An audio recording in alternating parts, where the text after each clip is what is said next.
Let me paint you a picture. The sun rises over a juicy Mediterranean harbor. Drunk fishermen shout across the docks. Merchants haggle over the last bit of juicy olive oil, and up the hill your brand new Roman forum gleams in the morning light. You take a deep breath, admire your creation, and then boom, your grain supply collapses, everyone riots, and your perfect Roman paradise descends into chaos.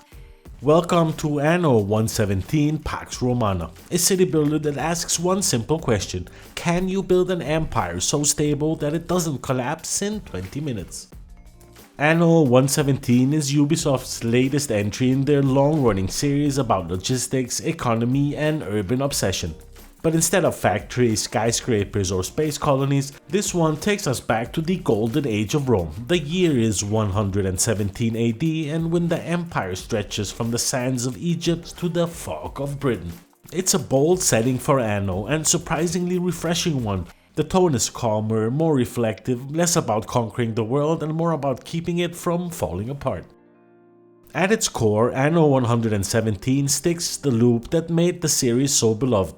You start with a few huts and a very big dream. You build homes, meet basic needs, and slowly unlock new goods, industries, and social classes. Your citizens climb the Roman ladder of ambition, from humble freedmen to demanding patrons who want marble statues, imported wine, and the blood of your sanity. And in fairness, what makes it work is how natural it feels. You don't just slap down a house and call it a day. You have to sculpt your city. High prestige buildings like theaters and temples boost nearby homes, while smokestacks and workshops push the rich away. Soon your city develops distinct districts, bustling marketplaces, serene villas, noisy docks. It's not just efficient, it's kind of alive. There's something deeply satisfying about watching toga-clad citizens wandering down your road you built 5 minutes ago, going about their business as if they've been there their entire life. Honestly, Anno 117 might be the prettiest the series has ever been.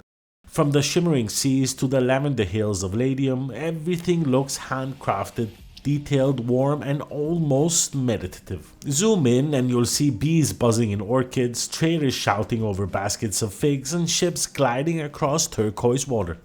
It's the kind of game where you can lose an hour doing absolutely nothing productive, just watching your world tick along, perfectly balanced between beauty and bureaucracy. But once you've mastered the art of Mediterranean micromanagement, the game sends you north to Albian. Foggy, rocky, and stubbornly un-Roman.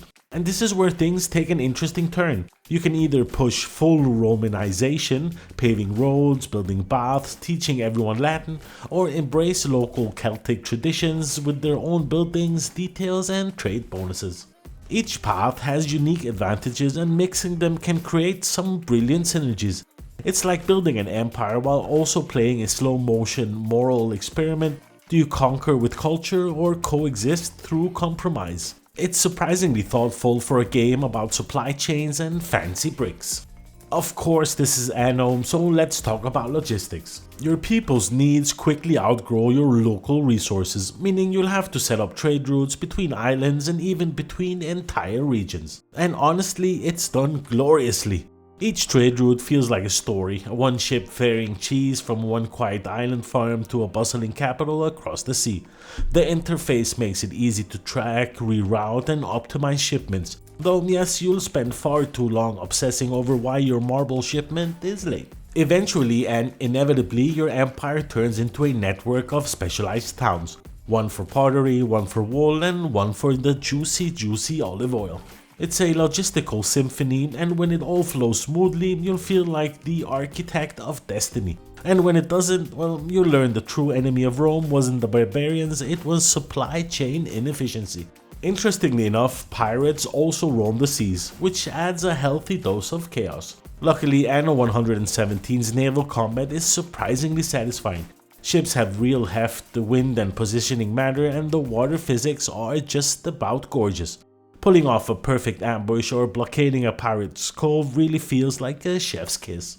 Land battles, on the other hand, are more basic, I would say. Serviceable, but you can tell that the game's heart lies in its cities and its ships. Still, it's nice to have the option to flex your inner general when you need it. Then there is the Emperor, Rome itself. looming over everything like an HR manager with divine authority. He'll occasionally send requests, or rather say demands, fulfill them and you'll earn imperial favor. Defy them and, well, let's just say Julius Caesar's ghost starts side-eyeing you from the afterlife. I don't think it's fair to call it a deep political simulator, but it adds a bit of flavor. The sense that you're not just building for yourself, but for the vast crackling bureaucracy of the Roman machine. I was kinda surprised that the campaign in this game is kinda short, about 8 to 10 hours, and mostly serves as an elegant tutorial. You'll play as one of two siblings, Marcus or Marcia, each with their own small narrative twist. It's light, sometimes funny, occasionally dramatic. But the real show begins once you jump into the endless mode, and that's where the game truly sings. You can start in either region, customize difficulty, and experiment endlessly with layouts, trade networks, and rival AI governors who occasionally do the most bizarre things imaginable. I think it's fair to say that they don't always play by the same rules, but watching their cities evolve or implode adds character to the world. Of course, Rome wasn't perfect, and neither is Anno 117. The late game economy can wobble hard if one resource collapses, creating a cascading of failure of production.